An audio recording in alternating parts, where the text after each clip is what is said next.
Muy buenas, vicepresidenta segunda del Gobierno y ministra de Trabajo y Economía Social, Yolanda Díaz. Gracias por atender a público, como siempre. Es un placer.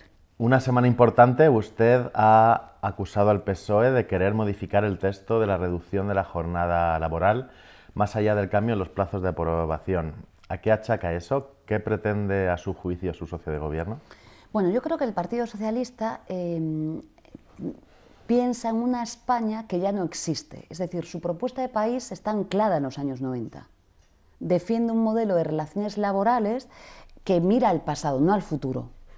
Digo esto, por ejemplo, pues también con un modelo de protección social. Recuerden la enorme discusión que tuvimos por el subsidio por desempleo, pues, por ejemplo, como son las prestaciones no contributivas en España, que fue un modelo ya muy controvertido en los años 94.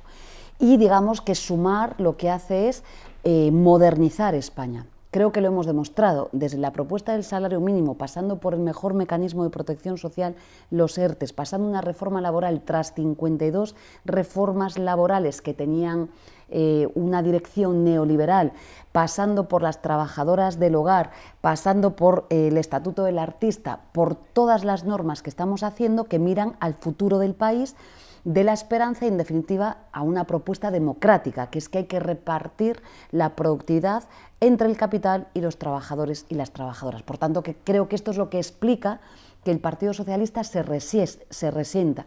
Piensen que en la negociación del acuerdo de gobierno fue en el último minuto que yo desbloqueé con el presidente Sánchez la jornada laboral, pero el PSOE no lo quería.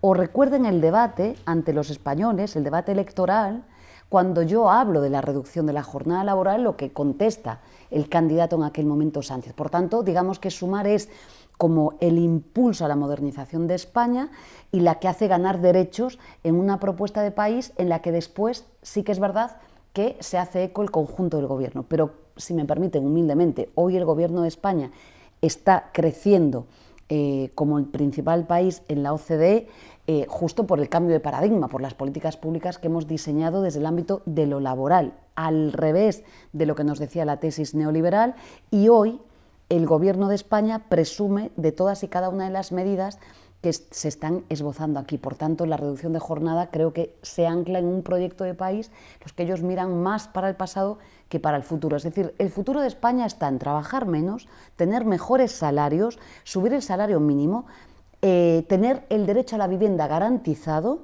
tener un sistema de bienestar y de cuidados moderno y tener un sistema de fiscalidad que sea justo. Esto es una propuesta de país. El Partido Socialista, el ala socialista del Gobierno, se escuda en la exigua mayoría parlamentaria que hay para no llevar algunas medidas que quizás más ambiciosas al Congreso de los Diputados. Al inicio de la legislatura ustedes apuntaban a que el PSOE quería una legislatura de mantenimiento y no de transformación. ¿Creen que sigue siendo así? Yo creo que hemos dado un giro de guión esta semana, y es que el jueves pasado, cuando se tumbó el decreto ómnibus, desde luego desde Sumar fuimos clarísimas. El viernes nosotros dictamos una instrucción claramente señalando: nosotros vamos a seguir legislando, y además salimos diciendo: no, hay que volver a llevar el Real Decreto a discusión. Es decir, la tesis, ¿no?, pararse y no actuar, no la compartimos. Y bueno, como saben, fui clarísima en un desayuno informativo el lunes por la mañana, y creo que esto es lo que hay que hacer. Es decir, el gobierno, nosotros no vamos a estar en el gobierno para mantener el status quo. No tiene sentido. Sumar está en el gobierno para hacer lo que estamos haciendo, para subir el salario mínimo 50 euros, para reformar el Sistema Nacional de Dependencia, que por fin desbloquea el ministro Bustinduy esta misma semana. Esta es una grandísima noticia. O para seguir ganando derechos. Estar en un gobierno por estar forma parte de las lógicas del viejo bipartidismo. Esto lo hacían muy bien. El bipartidismo es una estrategia en la que se pelean muchos, pero todo permanece igual, nada cambia.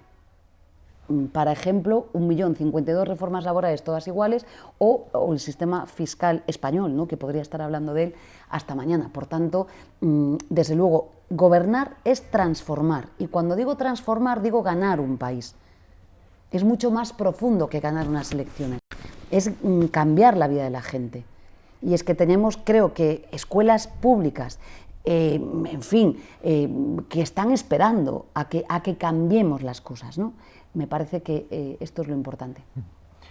Vicepresidenta, todos los actores que han participado en la negociación del texto, ustedes y los sindicatos, son conscientes de que el texto puede sufrir modificaciones en el Parlamento y que sería lo habitual, fruto de esa negociación.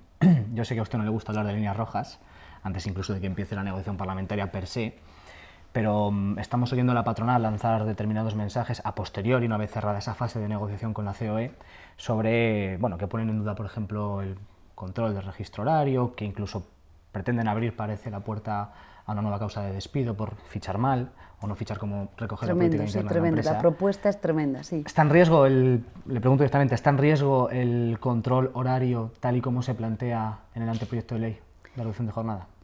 Como usted sabe, no tengo líneas rojas. No me preocupa tanto la patronal, me preocupan los poderes fácticos y me preocupan las formaciones políticas. En la reforma laboral, como usted conoce muy bien, la patronal había suscrito ese acuerdo de reforma laboral y la reforma laboral salió adelante por un voto equivocado de un diputado del PP. Por tanto, aquí soy clara, estamos ante una propuesta que es de país de época, no solo es una variable en el mundo del trabajo, es una variable que tiene que ver con la democracia, con la vida, con ser más felices, con ganar tiempo, con la lucha contra el cambio climático, con el feminismo. No es una variable más, es de sentido común en la calle, está ganada en la calle, pero vamos a ver cómo operan las personas que tienen que votar en el Parlamento cuando llegue esta norma.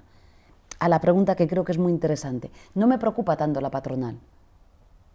Insisto, una patronal que incluso cuando suscribe acuerdos de diálogo social también ve cómo corren riesgos esas decisiones. Me preocupa lo que hagan las formaciones políticas en un país que tiene unos niveles de desafección brutales.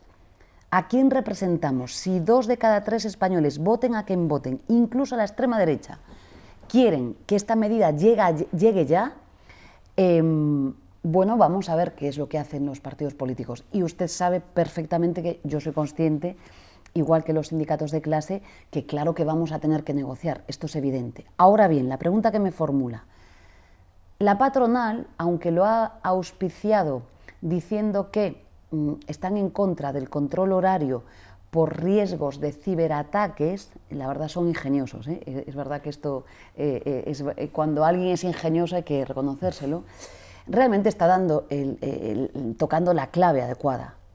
Y es que un control horario, como usted conoce muy bien, interoperativo, digital y en remoto, en el que accede en tiempo real la Inspección de Trabajo, es la garantía del éxito para un país que está extenuado, cuya gente trabajadora no puede más, que no le da la vida, y un país que hace 3 millones de horas extraordinarias sin retribuir a la semana. Cuando llegué a este ministerio se hacían 6 millones. El esfuerzo que hay que hacer desde la Inspección de Trabajo, ¿no?, y el coste fiscal que tiene es brutal. Por tanto, la clave de esa reforma, como usted conoce muy bien, no solo es reducir de 40 a 37 horas y media en justamente una semana la que viene. El miércoles que viene celebraremos el 106 aniversario de la huelga de la canadiense. Este debate es de máxima actualidad, es bien bonito. La primera manifestación, como saben ustedes, que convoca a Madrid, Pablo Iglesias Pose, lo hace, la convoca por la jornada de las 8 horas. Y es verdad que en la historia, ¿no?, social del mundo, la jornada es el debate, es el pulmón que late, porque tiene que ver con la democracia y demás. Entonces, la clave está en el control horario. Desde luego, el control horario que tenemos hoy, como usted conoce muy bien, sí que no sirve para el objetivo que tenemos. Hablaba usted de que la medida está ganada en la calle y que el cuidado ahora de la cuestión estaría en el trámite parlamentario. Yo le quería preguntar, teniendo en cuenta que es verdad que esa medida tiene un gran apoyo popular, un gran respaldo popular, usted ha iniciado una ruta por diferentes territorios del Estado para explicar la medida y tener contacto con la gente y explicar la importancia de esto, problematizarlo también. Y le quería preguntar si usted cree que las personas que son mayoría, que defienden esta medida, pueden torcer el brazo de formaciones políticas como el PP o Junts, que bueno, pues vimos lo que pasó con el decreto Omnibus hace un tiempo, es verdad que ahora se ha resuelto y precisamente también es verdad que se ha resuelto en parte gracias a esa presión social, ¿no? Lo tengo clarísimo, ha pasado con la vivienda. Por eso voy a hacer una ruta. Por eso ayer en Xixón le dije a las gentes que nos acompañaban que esa propuesta era de ellos y de ellas, que salieran a defenderla, que la defendieran en los comités de empresas, en las juntas de personales, en las AMPAs de sus hijas, que se organicen, que la defiendan. Porque los políticos y las políticas, claro que escuchan a la gente. Y a la pregunta que me formula, sin lugar a dudas, pasó con la vivienda. Formaciones políticas, bueno, que tienen planteamientos muy neoliberales acerca de un tema que es central, como es la vivienda, corrigieron el voto. Por eso tiene mucho sentido. La política es esto. La política es la vida de la gente. La gente sabe muy bien lo que hacemos los políticos y las políticas. Cuando el otro día 137 diputados del Partido Popular abofetearon a 11,5 millones de pensionistas en España, y abofetearon a las familias que perciben el ingreso mínimo vital y abofetearon a los usuarios y usuarias de transporte público, esa gente sabe muy bien lo que hizo el Partido Popular. Por tanto, siempre les digo, usted me sigue y me escucha reiteradamente, la política es muy seria y hay elementos centrales que son de sentido común que salen caros. Votar en contra de la reforma laboral le salió cara a formaciones políticas. Por eso es tan importante la política. Esta semana se puede decir que ha sido una semana muy laboral y, entre otras cosas, también se ha aprobado un nuevo incremento del salario mínimo interprofesional pactado con los sindicatos. Más allá de la subida que está contada, de 50 euros y demás, el Ministerio de Trabajo ha suscrito un acuerdo con los sindicatos, un compromiso, para abordar la reforma de los denominados complementos y pluses, ¿no? Para que los complementos y pluses no puedan reabsorber esos incrementos, ¿no? Lo cual puede tirar para arriba de otros salarios de manera absolutamente indirecta. ¿Ve margen para esto? Sé que se han dado 2 meses para negociar. ¿Ve margen para que esto se pueda aprobar? ¿Cree que lo van a poder sacar adelante? Desde luego, este es el acuerdo que hemos fraguado en el marco del diálogo social. He de decir que en esta ocasión sí que la patronal española, aunque su propuesta fue insuficiente, por lo menos participó e hizo lo que tenía que hacer, ¿no? Pero desde luego la tarea que hacen es un mandato que tenemos, ¿no? Primero, transponer la directiva de la que yo formo parte en la negociación en Europa y, por tanto, modernizar ese decreto que regula el salario mínimo en España, que como sabe usted es muy antiguo, y desde luego incorporar un elemento que venían pidiendo los sindicatos y que tenían razón. Es decir, que cumplamos, ¿no? Con la eficiencia en la subida real del salario mínimo. Como sabe usted, en muchos casos lo que se hacía es pues, eliminar algunos complementos para que mantuvieran el margen. Por tanto, desde luego vamos a trabajar por un país que tiene una mediana salarial, ya lo sabe usted, de 1.599 euros. No me voy a cansar de repetirlo. No se puede vivir en un país en el que se tienen de mediana 1.599 euros. Y esta es la clave, es decir, yo quiero un país, esto es lo que defiende Sumar, un país que haga, mejores salarios, 2, vivienda en el frontispicio de la actuación y, por supuesto, trabajando menos y con una herramienta en la que estamos trabajando que reduce la desigualdad, que es la prestación universal por hijo a cargo. La tarea de España es reducir la desigualdad en un país que tiene unas tasas de pobreza infantil absolutamente vergonzantes. Esto es una propuesta de país. Se sustancia en jornada y más salarios, como usted decía ahora, claro que va a elevar. Todo lo que hacemos en el Ministerio de Trabajo eleva, claro que sí, por eso la fortuna, ¿no? De los datos que estamos conociendo estos días de crecimiento de participación de las rentas salariales, ¿no? Pero jornada, salarios, prestación universal por hijo a cargo y vivienda. Yo creo que esto es un proyecto de país sin precedentes en este momento. Hablaba usted ahora de esto, o sea, esta legislatura, por motivos obvios, está siendo un poco la legislatura del tiempo, ¿no? Ustedes lo han dicho en alguna ocasión. y sus medidas van muy centradas a la reducción de la jornada, el control horario y esto de lo que estamos hablando. La legislatura pasada, en materia laboral, en clave laboral, estuvo enfocada casi en su totalidad en el tema de la temporalidad, ¿no? Y se resolvió con la reforma laboral. Y España está también muy lastrada, adolece. Ya tenemos estándares europeos en muchas de estas cuestiones, pero todavía estamos muy lastrados en el tema salarial. Tenemos una pobreza salarial impresionante. ¿Cuáles son qué puede hacer más el Ministerio de Trabajo en este sentido, además de las subidas del SMI y, si se le adelante el tema de los complementos, que eso pueda también subir los salarios? Lo que nosotros estamos, como sabe, actuando ya en los márgenes, ¿no? ¿Qué puede hacer más el Ministerio de Trabajo? Hacer pedagogía y, desde luego, obviamente, las posiciones que ocupamos sirven para esto. Siempre le digo, usted me escucha mucho, siempre digo que una ministra que ha dicho los jóvenes españoles tienen que elegir entre el paro y la precariedad, recuerden, la señora Fátima Báñez, es gravísimo que una ministra diga esto. Es la política del dolor. No estaba Vox de aquella. Si un responsable público hace una afirmación de estas características, creo que tiene que dejar su puesto. Lo digo honestamente. Entonces, ¿qué estamos haciendo? Todo lo contrario. La fuerza que tiene que los dirigentes y las dirigentes en nuestro país digan que hay que subir los salarios, porque claro que ejercemos presiones. En un país en el que el problema no son los salarios de los trabajadores y las trabajadoras, es que tenemos retribuciones en los consejos de administración, que lo vuelvo a decir, son obscenas. Eso sí es un problema que genera desigualdad en España.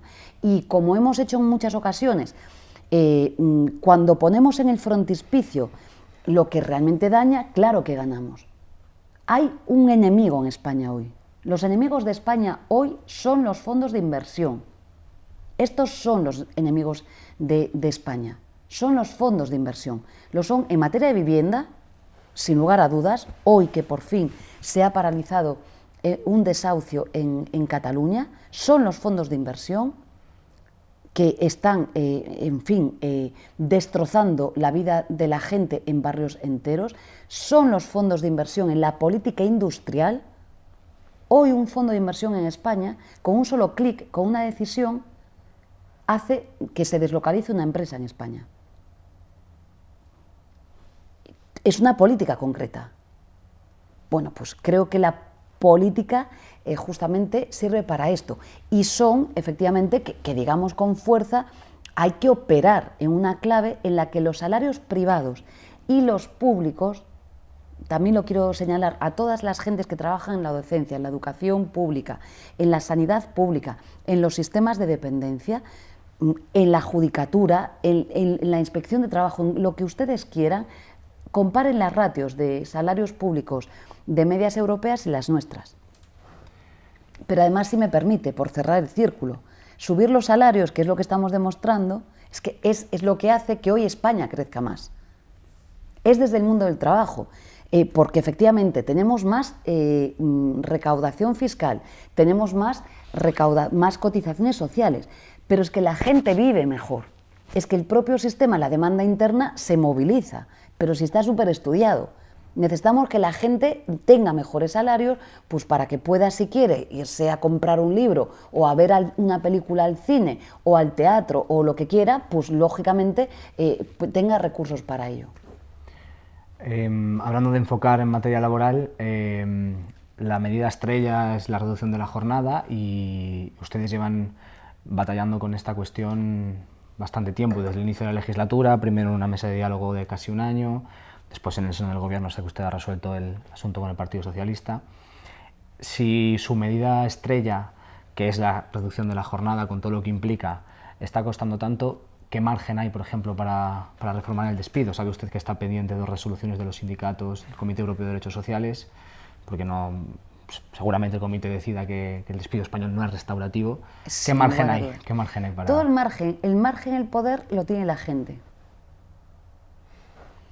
Entonces yo sé muy bien que las leyes son muy importantes, defiendo siempre la institucionalidad, justamente porque sé muy bien que desde la ley se cambia la vida de la gente. Los poderosos no necesitan leyes. Sin embargo, un trabajador o una trabajadora de la limpieza, claro que necesita leyes que los protejan y les permitan vivir con dignidad. Pero en estos debates, en los que tengo una paciencia infinita y sé muy bien a quién represento, lo sé muy bien y es la fuerza, creo que me da a quién represento, los gana la gente. Y hay medidas que perdiéndose se ganan.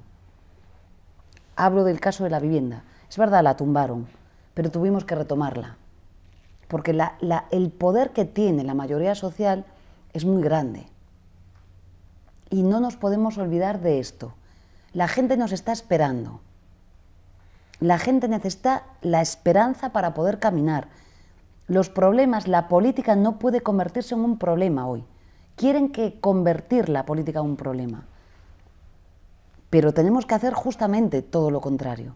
Darle razones a la gente, yo lo observaba ayer en Xixón, para decir, sí, yo salgo a defender las propuestas del Gobierno de España, salgo a defender lo que hacen los sindicatos, salgo a defender y a pelear por la educación pública en el AMPA de nuestros hijos.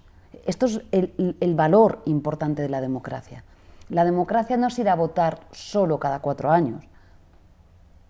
La democracia es muchísimo más. ¿Espera en este sentido alcanzar con el PSOE un acuerdo en presupuestos que garantice medidas ambiciosas en vivienda, más permisos retribuidos, o como deja entrever algunos miembros del Partido Socialista, se puede gobernar sin presupuestos? Yo creo que tenemos que tener presupuestos en nuestro país. Y es verdad que tenemos una negociación difícil, pero también la teníamos en el decreto ómnibus y hemos demostrado que cuando nos ponemos, lo hacemos. ¿Que hay que negociar? Sí. Ahora bien, Sumar tiene 27 diputados y diputadas y quiere seguir impulsando nuestro país, quiere seguir modernizando España. Y le soy muy clara, es decir, la política de vivienda tiene que ser central. Le acabo de decir, los enemigos de España son los fondos de inversión. Nosotras creemos que hay que prohibir que un fondo de inversión pueda comprar un edificio entero en cualquier barrio de nuestro país en una zona tensionada para especular. Esto se hace en algunos países, pues somos claras. La vivienda es un problema de desigualdad, es la fábrica de desigualdad hoy en España. Un trabajador o trabajadora, la mayoría social, que percibe 1.599 euros al mes, si tiene que sufragar un arrendamiento en cualquier lugar de España ya, no solo en Madrid, en Barcelona, en Sevilla, en Granada, en cualquier lugar ya de España, no puede vivir.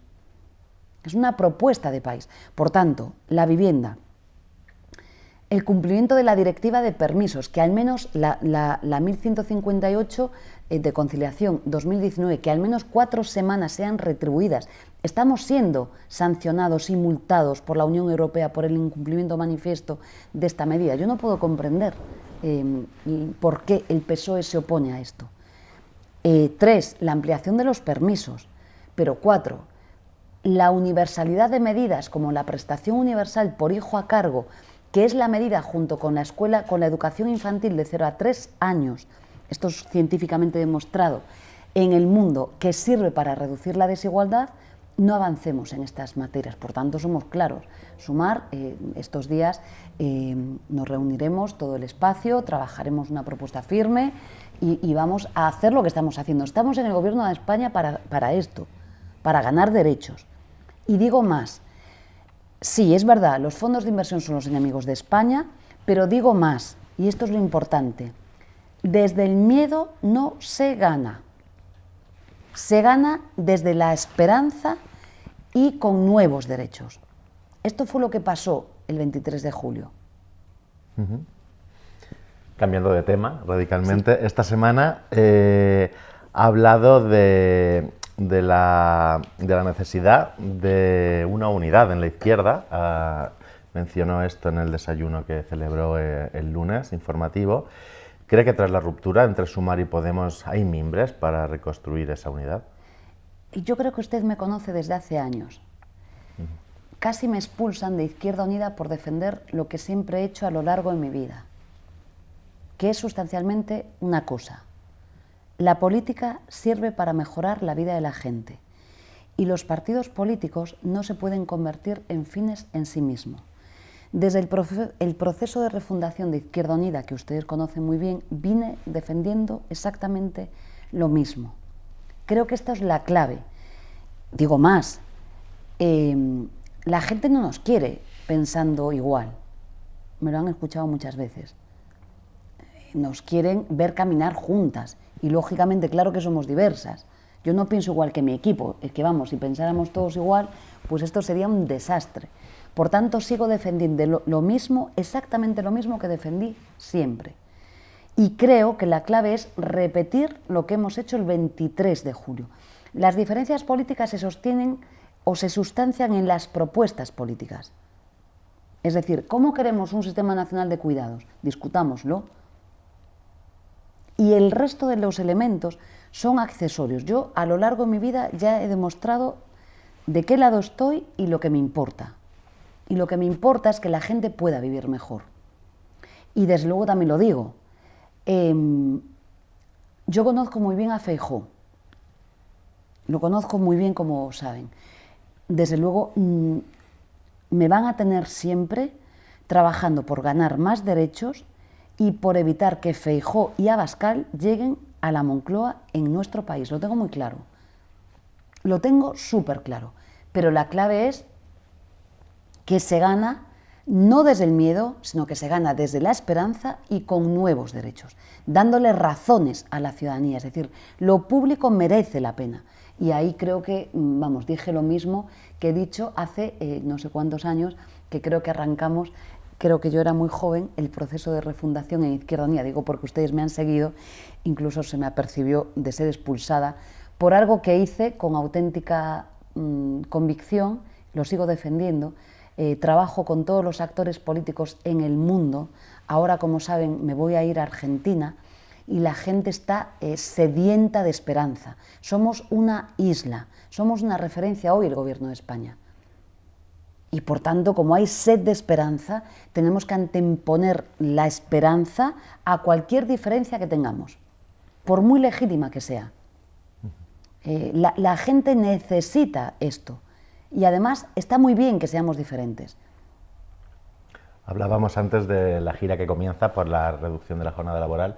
Hace 2 años estaba usted también de gira, en un proceso de escucha por todo el Estado. En aquel momento se percibía una ilusión en las izquierdas que quizás, según las encuestas por lo menos, no se corresponde con lo que podría haber en la gira que vaya a hacer ahora por distintos territorios del Estado.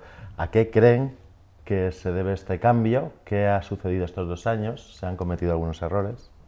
Bueno, errores cometemos siempre y yo creo que dolores muchos. A la gente yo creo que no le gusta, sobre todo a las personas progresistas, discusiones que no tienen que ver con la vida de la gente. Yo soy una apasionada de las discusiones, también con el Partido Socialista, pero claro, sobre temas concretos. ¿Qué modelo de fiscalidad defendemos? En fin, qué planteamiento hacemos, ¿no?, en el mundo del trabajo, en la política de defensa, qué propuesta tenemos frente a la propuesta que hace Trump en el mundo en la inteligencia artificial o en el incremento del presupuesto de defensa. Magnífico, pero yo creo que deprime a las gentes progresistas discusiones que se alejan de estos cometidos. Por tanto, errores cometemos sin lugar a dudas. Ahora bien, las encuestas, cuando yo hice el proceso de escucha, decía más o menos lo mismo. Recuerden que el 23 de julio el bloque de la derecha estaba en 180 diputados, pero fuimos capaces de darle la vuelta. Y Sumar fue decisiva. Cuando hacía campaña yo diciendo que la garantía de reeditar el gobierno de coalición progresista estaba en Sumar, lo decíamos con datos, pero lo decíamos a ciencia cierta el planteamiento que hacemos. Absolutamente, pero usted tiene razón, la gente está deprimida, el momento es durísimo. La extrema derecha está cabalga, sin control en el mundo. Hay miedo, hay incertidumbre, estamos viendo guerras brutales, están produciendo auténticos genocidios en Palestina y en otras partes del mundo. Me parece que tenemos que enarbolar la bandera de la esperanza y sí, de un abrazo colectivo. Y ya lo he dicho una vez, quizás tenemos que amnistiarnos a nosotros y nosotras mismas. Vamos, es que llevo diciendo lo mismo hace mucho tiempo, en Galicia y en muchos otros lugares, digo porque ustedes me siguen. He dicho justamente que lo importante en el proceso, ¿no?, de conformación de caminos conjuntos, los partidos, lo he dicho desde hace más de 10 años, ¿no?, tienen que estar pero no ser, ¿no? Esto que decía mucho Alberto Garzón, ¿no?, que decía, cuando vamos a parar un desahucio, nos agarramos todas y no miramos el carné que tiene el de al lado. Si tiene el carné de Más Madrid, de Compromís, de los comunes, ¿de qué más da? O sea, tenemos una causa común, caminemos juntas. Demos esperanza a la ciudadanía. Es que yo sé que quizás me puedo repetir mucho porque ustedes me siguen y hace muchos años que vengo diciendo lo mismo. Pero es clave esto. Ha dicho amnistiarse. Sí, digo el verbo... Perdonarse, ¿no? Es que yo creo que nos debe de guiar la generosidad y no el odio. Yo quiero muchísimo a mi país. No quiero que sufra. Ya sufre demasiado la gente. Y me parece que la política es esto. Lo otro es ser un fin en sí mismo. Vengo de una cultura política que ustedes conocen muy bien, de máximo sacrificio, ¿no?, de conocer las cárceles franquistas. Me siento muy orgullosa de venir de esas gentes que representan lo mejor de nuestra historia, así lo digo, pero de muchísima generosidad. Y aquí me van a encontrar. ¿Qué tiene que ser Movimiento Sumar después de la asamblea que tendrán próximamente? ¿Qué papel orgánico y político le gustaría jugar a usted? Algunas voces han acusado su formación de ser un cascarón vacío. Bueno, el debate creo que lo tenemos que dar en esa asamblea, que es muy importante para el movimiento Sumar. Creo que es un acierto que Sumar diga que se empieza por abajo y se va hacia arriba. Me parece que es un enorme acierto y estoy segura que saldremos con una propuesta de país clara para el momento y la coyuntura y el momento en el que nos encontramos en el mundo. Me parece que esto es sustancial. ¿Qué papel me gustaría jugar? El que me den los compañeros y compañeras. Yo aquí soy disciplinada, pero yo creo que estoy centrada en el Gobierno de España, en la vicepresidencia del Gobierno de España, y aquí me van a encontrar. Creo que ayudo a mi país desde donde estoy. Lógicamente le voy a ayudar a todo el mundo, faltaría más, y lo que pueda contribuir para lo que sirvo, pues contribuiré, y para las cosas que hago peor o que no me sustancian a mí o que no soy buena en esto, creo que lo tienen que hacer otros compañeros y compañeras. Lo he hecho siempre, como saben ustedes, y lo voy a hacer así. ¿Se ve usted volviendo a liderar una candidatura en unas elecciones generales? No estoy en estas, estoy en un proyecto de país. Y creo que para el 27 hay que dar esperanza. El 27 lo que tenemos que hacer es mejorar la vida de la gente. Decirle a los trabajadores y las trabajadoras, a la gente progresista, a la gente, ¿no?, que nos está esperando, que merece la pena gobernar y que merece la pena hacer lo que estamos haciendo. Lo otro no tiene sentido. Y por tanto, créame, usted sabe perfectamente que si estuviera pensando en otra cosa, lo haría. He dado un paso a un lado y me he centrado en otra cosa. O sea que quizás, bueno, es mi manera de hacer las cosas. Seguro me equivoco, ¿no? Pero lo quiero hacer así.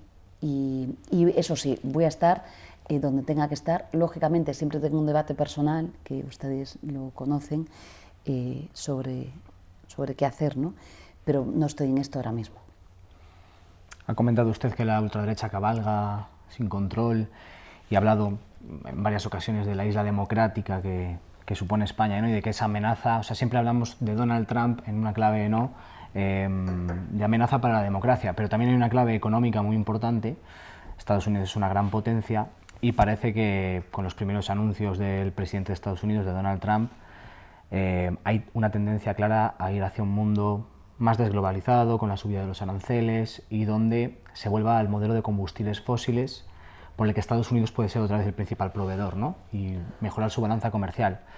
En los últimos años, España y la Unión Europea parecían caminar y caminaban en una dirección contraria. Energías renovables, energías verdes, la excepción ibérica fue claro ejemplo en España de que esto puede funcionar y puede funcionar de manera más justa y respetuosa con el planeta. ¿Qué tienen que hacer la Unión Europea y España ante este proyecto de una potencia de la que somos muy dependientes? Europa tiene que despertar. Trump tiene un objetivo y una agenda compartida. Trump, Milei, Meloni, Orbán tienen una agenda compartida, que es un proyecto cultural, como todo el neoliberalismo lo es por encima de todas las cosas, el neoliberalismo es un proyecto cultural. Pero es que además tienen una agenda común, que es sí, generar más desigualdad y desproteger a la ciudadanía en el mundo y destrozar lo público. Digo, la agenda de Milei no es casual, es la misma agenda, destrozando el despido, los derechos laborales, aquí y en todas partes. Las rentas básicas o los ingresos, da igual, miren ustedes, yo hago seguimiento diario de lo que hace Milei, de lo que hace Trump, de lo que hace Meloni, de lo que hacen todos, y es una agenda compartida. Le llamo la Internacional del Odio, y he lanzado un congreso internacional en España, que estamos avanzando mucho en él ahora mismo, que es justamente generar la Internacional de la Esperanza. Tenemos que tener una agenda compartida en el mundo, que haga esto que usted está describiendo. Pero para eso Europa tiene que despertar. A Trump le interesa un mundo bipolar entre Washington y China, y en el que ese actor muy poderoso que es Europa no juegue ningún rol. Pongo estos días el ejemplo. Trump no quiere que lo que hemos hecho con Airbus en Europa vuelva a pasar. Airbus es un proyecto industrial sin precedentes, con mucha importancia en España, que lo diseñamos de manera común en Europa y le gana a Boeing en términos de mercado. Esto es lo que quiere evitar Trump. Esto aderezado con aranceles y un montón de elementos más. Pero para evitar eso, Europa tiene que reaccionar, tiene que ser un proyecto político, tiene que tener política de defensa propia, soberana, tiene que tener una política exterior propia, tiene que tener una propuesta en la que vamos más allá, también de fiscalidad, una Europa en la que no puede haber dumping en términos sociales. Esto me han escuchado mucho hablar a mí de eso. ¿Es coherente que compitamos en materia laboral con mano de obra más barata en Estados miembros en Europa? Por tanto, Europa tiene que despertar. Esto es la cuestión, nos lo jugamos todo. También relacionado con Trump, su llegada a la Casa Blanca ha vuelto a poner encima de la mesa la propuesta o la exigencia de la subida del gasto militar.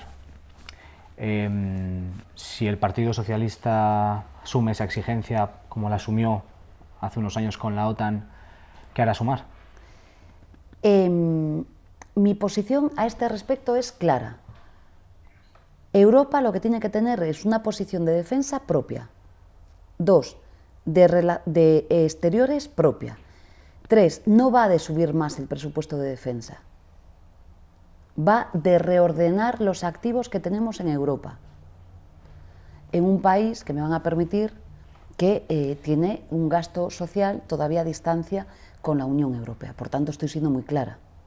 Pero es que es más, es que creo que Europa tiene que hacer lo que le estoy diciendo. Estoy siendo más que clara. Y por tanto, me parece que estamos en estas claves y creo también que el Partido Socialista está en estas claves. Yolanda Díaz, vicepresidenta segunda del Gobierno y ministra de Trabajo y Economía Social, muchas gracias por esta entrevista con Público. Un placer, gracias.